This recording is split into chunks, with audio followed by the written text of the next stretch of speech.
ओहो, welcome back to my YouTube channel. चलते हैं आज की ब्रेकिंग न्यूज की तरफ। जी हाँ, आज की ब्रेकिंग न्यूज है सीधा सीधा अमेरिका से। जी हाँ, चिच्चा जी, जी हाँ, ट्रम्प चिच्चा जी का फोन आया था अभी अभी, बोल रहे कि ईरान को खत्म कर देंगे। जी हाँ, सही सुन रहे हो आप। अमेरिका ने, डोनाल्ड ट्रम्प चिच्चा ने ईरान को धमकी दी है कि आज रात तक सीज फायर करने के लिए अगर रेडी नहीं हुए तो एक रात में ईरान खत्म कर देंगे, और हो सकता है कि वो रात आज की हो। जी हाँ, आज की रात हो।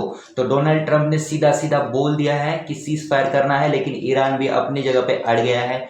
वो नहीं चाहता कि सीज फायर हो।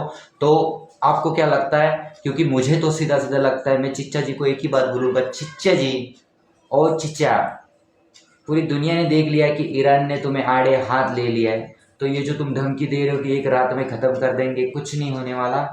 फिर भी अगर तुमने कुछ किया भी तो भी ईरान तुम्हें निचोड़ के रख दिया पूरा तरीके से। चिच्चा जी मत करना, ये गलती मत करना, ठीक है? और लोड़ो, तुम सब्सक्राइब करो। वीडियोस देख रहे हो लेकिन सब्सक्राइब नहीं कर रहे हो यार, करो एंचर।